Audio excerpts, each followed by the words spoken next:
नमस्कार मित्रों, इस नए वीडियो में आप सबों का स्वागत है। और कुछ दिनों पहले एक वीडियो आया होगा साप्ताहिक संस्करण करके, बहुत लोगों ने इसे देखा नहीं है। उस वीडियो में मैंने चर्चा की थी कि मैं आजकल सुन रहा हूं एक पुस्तक के बारे में। तो वो पुस्तक मेरे पास आ गई, मैंने पढ़ भी लिया। अब पुस्तक चूंकि लोकप्रिय हो रही है तो और मैंने पढ़ा, तो पढ़कर जो कुछ भी मुझे लगा मैं वो सारी चीजें आप तक पहुंचा रहा हूं। ये पुस्तक है डार्क हॉर्स।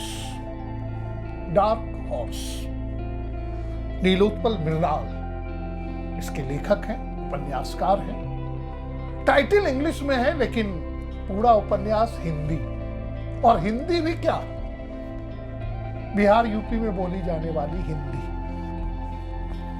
ठेठ, गवई, सामान्य, स्वाभाविक हिंदी। और एक पंक्ति में यदि इस उपन्यास के बारे में मुझे कहना हो तो मैं बेहिचक कहूंगा कि इस उपन्यास की सबसे बड़ी विशेषता इसकी भाषा है। मैंने कहा ना, वास्तविक भाषा। मैं एक बिहारी होने के नाते जैसे हिंदी बोलता हूं, मोतिहारी में रहने वाले, छपरा में रहने वाले, भागलपुर में रहने वाले लोग स्थानीय भाषा को मिश्रित करके जैसे हिंदी बोलते हैं, वही भाषा है इस उपन्यास की। और ऐसी भाषा प्रवाह प्रदान करती है, कथानक को आगे बढ़ाने में मजा आता है। और आजकल ये प्रचलन में है। ये जो भाषा की बात मैं कह रहा हूं ना, आप सुनिए। एक दो जो चैनल हैं और उसमें जो हिंदी में अपना कार्यक्रम प्रस्तुत करते हैं, बेहिचक बिहारी टोन में हिंदी बोलते हैं। और यूट्यूब वाले की तो बात ही छोड़ दी। यूट्यूब में या जो लोग शॉर्ट्स बना रहे हैं, रील्स बना रहे हैं, वो अपने अपनी जगह की भाषा का इस्तेमाल कर रहे हैं। भोजपुरी, मगही, मैथिली, अंगिका, इन सारी भाषाओं में बेहिचक उनको जो भी प्रस्तुत करना है कर रहे हैं। तो पहले बात करते हैं नीलोत्पल मृणाल जी की। मैं बहुत कुछ नहीं जानता इनके बारे में, ये मेरी कमजोरी है, क्योंकि नीलोत्पल मृणाल जी का यह तीसरा उपन्यास है। इसके अलावा दो और उपन्यास हैं उनके, एक है औघर और एक है यार जादूगर। डार्क हॉर्स की चर्चा कुछ ज्यादा हो गई, लेकिन जब मैं पढ़ने लगा इसे तो मेरे जहन में, मेरे दिमाग में कुछ चीजें आने लगी। क्या आने लगी वो मैं बाद में बताऊंगा। पहले फिर आते हैं मृणाल जी पर। ये साहित्य अकादमी युवा पुरस्कार से नवाजे गए हैं और बहुत ही लोकप्रिय हैं। एक उपन्यासकार होने के अलावा यह कवि भी है,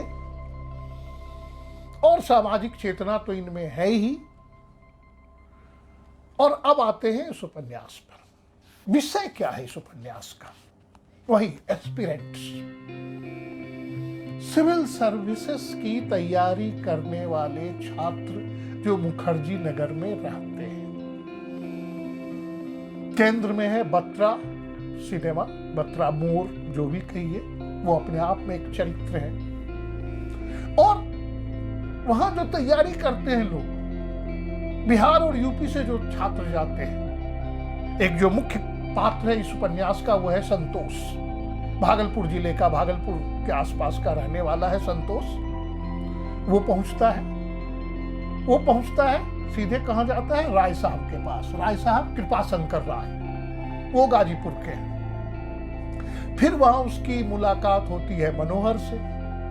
मनोहर मोतिहारी के हैं। फिर एक है विमलेंदु, फिर है रुस्तम, एक है गुरु भाई। बड़ा जबरदस्त चरित्र है गुरु भाई का।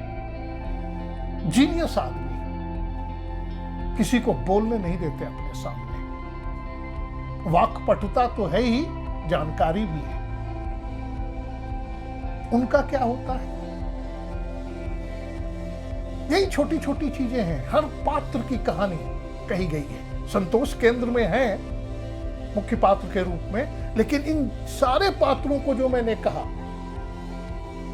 2 लड़कियां भी हैं और एक है जावेद भाई छपड़ा के। जावेद भाई के साथ जो घटनाएं घटती हैं, अच्छी बुरी, मुझे तो उनका पात्र, उनके साथ होने वाली घटनाओं ने सबसे ज्यादा प्रभावित किया। दिल को छू लिया इन चीजों ने। और जब पात्र मोतिहारी के हैं, मनोहर या जावेद छपड़ा के हैं, तो वो ऐसे ही भाषा बोलेंगे। और उन्होंने प्रस्तावना में लिखा भी है, मृणाल जी ने, कि ये मेरी भाषा नहीं है, ये उन पात्रों की भाषा है। बिल्कुल सही बात है। हिंदी सिनेमा अनरियलिस्टिक क्यों माना जाता है? पात्र आप दिखा देंगे कि ये पात्र जो है, वो पात्र है मुंबई का, गाली देगा बिहार का, जो वेब सीरीज में होता है। तो खैर जाने दीजिए इन बातों को। अब इन पात्रों के माध्यम से, इन चरित्रों के माध्यम से, अब मैं वही उसी बात पर आता हूं कि मेरे दिमाग में, मेरे जिहन में कौन सी बातें आई उपन्यास को पढ़ते पढ़ते। वही जो मैंने शब्द का प्रयोग किया, एस्पिरेंट्स। एक वेब सीरीज है एस्पिरेंट्स, टीवीएफ वालों का है। अनुराग कुमार भी बिहार के ही हैं, वो क्रिएटिव हैं, हेड हैं अनुराग कुमार टीवीएफ के। वो उसकी कहानी जो है इससे मिलती जुलती है। और अब जब मैं इसकी जांच पड़ताल करने लगा तो पता चला कि हाँ, विवाद भी हुआ था। मृणाल जी ने एस्पिरेंट्स वेब सीरीज के बाद आरोप लगाया था उन लोगों पर कि आपने हमारी कहानी को चुराया है, या बाद में इन लोगों ने अपना मिलजुल कर मामला तय कर लिया। तो यही आया कि 30% स्टोरी जो है वो हमारा लिया गया, 30% ही है। बैकग्राउंड मिलता जुलता है। यहाँ मुखर्जी नगर है, एस्पिरेंट्स में राजेंद्र नगर था, वहां भी 3 मित्र थे, एक लड़की भी थी, बस है वही। Dark horse is the story of aspirants living in Mukherjee Nagar, preparing for UPSC exams. अब आप सीधे बीए पास करने के बाद भागलपुर से आईएएस की तैयारी करने लग जाएंगे, तो पहली समस्या तो सब्जेक्ट्स को लेकर ही होती है। क्या सब्जेक्ट्स लें? पढ़ के आए हैं हिस्ट्री, वहां ले लिया पब्लिक एडमिनिस्ट्रेशन, कोचिंग वालों ने बहका दिया, सारी चीजें हैं विस्तार में। अब थोड़ा सा पॉइंट वाइज मैं बोल रहा हूं। भाषा मैंने कही दिया, मजा आएगा, खास करके इस क्षेत्र के लोग। और मैंने कहा ना कि ये प्रचलन में है। पढ़ते पढ़ते मुझे सत्यव्यास भी याद आए। सत्यव्यास आप जानते हैं, बनारस टॉकीज, पढ़िएगा, बहुत मजेदार उपन्यास है वो भी, बनारस टॉकीज। एकदम बीएचयू की तस्वीर आपके सामने रख देंगे, कैसे वहां के छात्र व्यवहार करते हैं, कैसे बोलते हैं, कैसे लड़ते हैं, झगड़ते हैं, ऐसी ही भाषा है। फिर एक अजीत भारती भाई है, उनका भी पढ़िए, बकड़पुरा, एकदम स्थानीय भाषाओं का प्रयोग। पंकज मित्र पुराने कहानीकार हैं, पंकज मित्र ने भी वो जहां वो पले बढ़े, मुंगेर की भाषा, भागलपुर की भाषा, फिर हजारीबाग गए तो हजारीबाग की भाषा का धड़ल्ले से प्रयोग करते हैं अपनी कहानियों में। फिर कुणाल सिंह है, वो बंगाल से लेकर फिर बिहार, यूपी, हर जगह की भाषा को अपनी कहानियों में स्थान देते रहते हैं। तो अब भाषा जो है ना, वो कोई बहुत बड़ी चीज नहीं हो गई। साहित्यिक भाषा अब जो है, लोग सहज होकर, सहज भाषा में, सहज बातों पर चल रहे हैं। तो पहली तो भाषा हो गई, बिहार, यूपी। अब एक और सवाल उठाया गया, Hindi medium versus English medium. Hindi medium वालों की अलग ही परेशानी है। पढ़िएगा, एक घटना दिया जाता है कि हमारे जो गुरु भैया है ना, वो इंटरव्यू तक चले जाते हैं। और इंटरव्यू में वहां हिंदी मीडियम के कारण इन्हें रिजेक्ट तो किया ही जाता है, ह्यूमिलिएट किया जाता है। टाई पहने हुए हो तो टाई खोलकर फिर से बांध के दिखाओ। मतलब हिंदी भाषियों का, हिंदी मीडियम वालों का ऐसा इंसल्ट क्या सचमुच होता है? शायद होता हो। तो Hindi medium versus English medium, 3-4 पन्नों में इस पर विवाद दिखाया गया है। क्या हो जाता है भाई? फिर द हिंदू,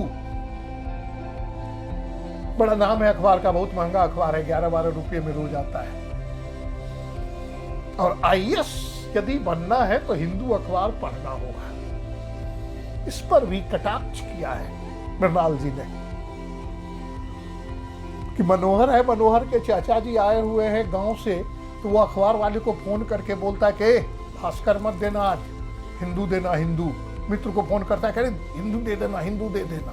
मतलब दिखाना है कि हम हिंदू पढ़ रहे हैं। कितना पढ़ेंगे और पढ़कर कितना समझेंगे और कितना वो यूजफुल होगा, लाभदायक होगा, ये अलग चीज है। लेकिन भाई आईएएस बनना है तो द हिंदू पढ़ना पड़ेगा।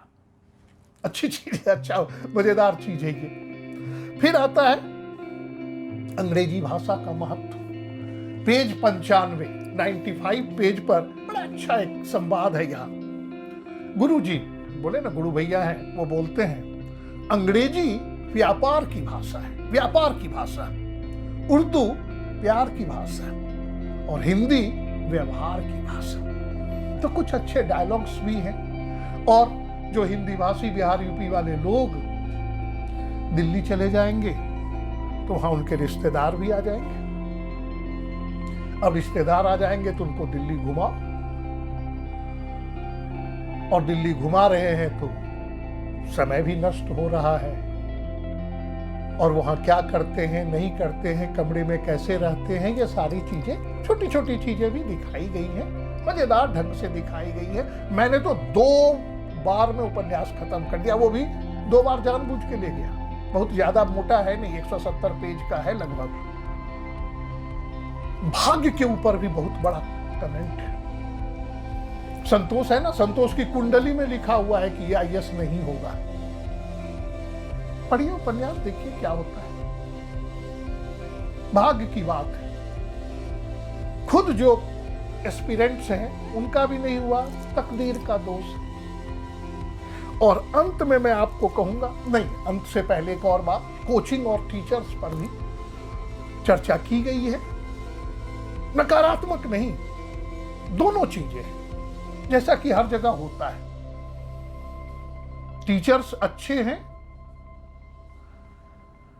और पैसे के पीछे भागने वाले नहीं हैं। ऐसे टीचर्स भी हैं मुखर्जी नगर में। मुखर्जी नगर ऐसे ही प्रसिद्ध नहीं है, वहां ऐसे भी टीचर्स हैं। टीचर्स को जुनून है, मैं कितनों को आईएएस बना पाता हूं,